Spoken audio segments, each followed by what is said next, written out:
अर्थशास्त्र पुस्तक किसने लिखा था? Chanakya, Adam Smith, doctor Marshall, इनमें से कोई नहीं।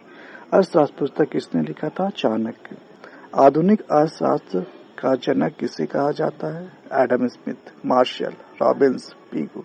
आधुनिक अर्थशास्त्र का जनक किसे कहा जाता है? Adam Smith. व्यष्टि अर्थशास्त्र का क्या अर्थ है? व्यक्तिगत या विशिष्ट आर्थिक इकाइयों का अध्ययन, संपूर्ण अर्थव्यवस्था की आर्थिक इकाइयों का अध्ययन, संपूर्ण राष्ट्रीय आय का अध्ययन, इनमें से कोई नहीं। व्यष्टि अर्थशास्त्र का क्या अर्थ है? व्यक्तिगत या विशिष्ट आर्थिक इकाइयों का अध्ययन। व्यष्टि अर्थशास्त्र तथा समष्टि अर्थशास्त्र है एक दूसरे के परस्पर पूरक, एक दूसरे के परस्पर विरोधी, एक दूसरे के परस्पर भिन्न, इनमें से कोई नहीं। व्यष्टि अर्थशास्त्र तथा समष्टि अर्थशास्त्र है एक दूसरे के परस्पर पूरक। सूक्ष्म अर्थशास्त्र का अध्ययन किसमें किया जाता है? राष्ट्रीय आय, कीमत स्तर का, विशिष्ट फर्मों का, इनमें से सभी। सूक्ष्म अर्थशास्त्र का अध्ययन किसमें किया जाता है? विशिष्ट फर्मों का। आर्थिक समस्याओं को किस अर्थशास्त्री ने 5 भागों में बांटा है? Marshall, Robbins, F H. Knight, Boulding. आर्थिक समस्याओं को किस अर्थशास्त्री ने 5 भागों में बांटा है? एफ.एच. नाइट। प्रोफेसर सैमुअल्सन ने निम्न में से किस समस्या को अर्थव्यवस्था का बुनियादी समस्या माना है?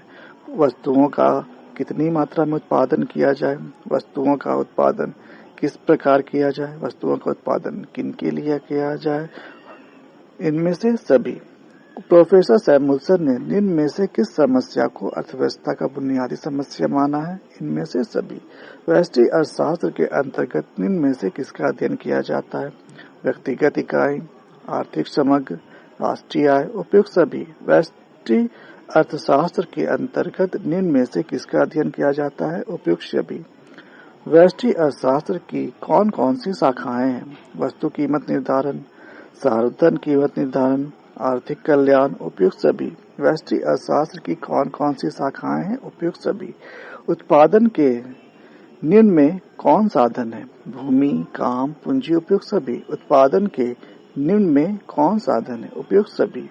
निम्न में से कौन उत्पत्ति का साधन नहीं है? पूंजी, भूमि, संगठन, मुद्रा। निम्न में से कौन से उत्पत्ति का साधन नहीं है? मुद्रा। उपभोक्ता व्यवहार का अध्ययन किया जाता है सूक्ष्म अर्थशास्त्र में, आय विश्लेषण में, समष्टि अर्थशास्त्र में, उपयुक्त सभी। उपभोक्ता व्यवहार का अध्ययन किया जाता है सूक्ष्म अर्थशास्त्र में। आर्थिक क्रियाओं का अध्ययन के संदर्भ में अर्थशास्त्र की 2 शाखाएं व्यष्टि और समष्टि में निम्न में किसमें विभाजित किया? मार्शल, रिकार्डो, रैगनर फ्रिज, इनमें से कोई नहीं। आर्थिक क्रियाओं के अध्ययन के संदर्भ में अर्थशास्त्र की 2 शाखाएं व्यष्टि और समष्टि में निम्न में किसने विभाजित किया? Ragnar fridge. इनमें से कौन आर्थिक क्रियाओं के प्रकार नहीं है? उपभोग, उत्पादन, विनिमय, पूंजी। इनमें से कौन आर्थिक क्रियाओं के प्रकार नहीं है? पूंजी। माइक्रोज, जिसका अर्थ होता है छोटा, निम्न में से कौन सा शब्द है? अरबी, ग्रीक, जर्मन, अंग्रेजी। माइक्रो जिसका अर्थ होता है छोटा, निम्न में से कौन सा शब्द है? ग्रीक। अर्थशास्त्र धन का विज्ञान है, किस अर्थशास्त्री ने कहा? Marshall, Ricardo, Adam Smith, Robbins. अर्थशास्त्र धन का विज्ञान है, किस अर्थशास्त्री ने कहा? Adam Smith. सीमित साधन एवं असीमित आवश्यकता का विचार किसने दिया? Marshall, Pigou, Adam Smith, Robbins. सीमित साधन एवं असीमित आवश्यकता का विचार किसने दिया? रॉबिन्स। निम्न में से कौन सी आर्थिक क्रियाएं अर्थव्यवस्था की अध्ययन सामग्री के अंतर्गत सम्मिलित की जाती है? असीमित आवश्यकताओं से जुड़ी आर्थिक क्रियाएं, सीमित साधनों से जुड़ी आर्थिक क्रियाएं, उपयुक्त दोनों, इनमें से कोई नहीं। इनमें से कौन सी आर्थिक क्रियाएं अर्थशास्त्र की अध्ययन सामग्री के अंतर्गत सम्मिलित की जाती है? उपयुक्त दोनों। किसने कहा अर्थशास्त्र मानव कल्याण का विज्ञान है?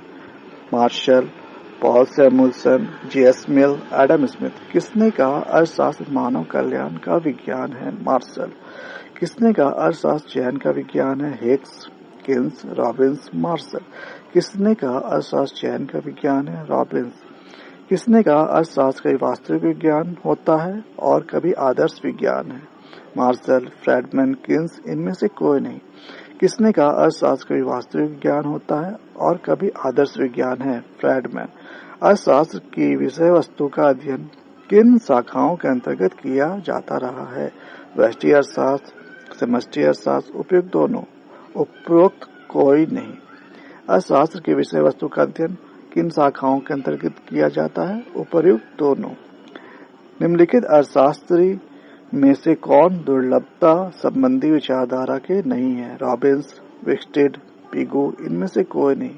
निम्नलिखित अर्थशास्त्री में से कौन दुर्लभता संबंधी विचारधारा के नहीं है? पिगू। निम्न अर्थशास्त्री में से कौन कल्याणवादी विचारधारा के हैं?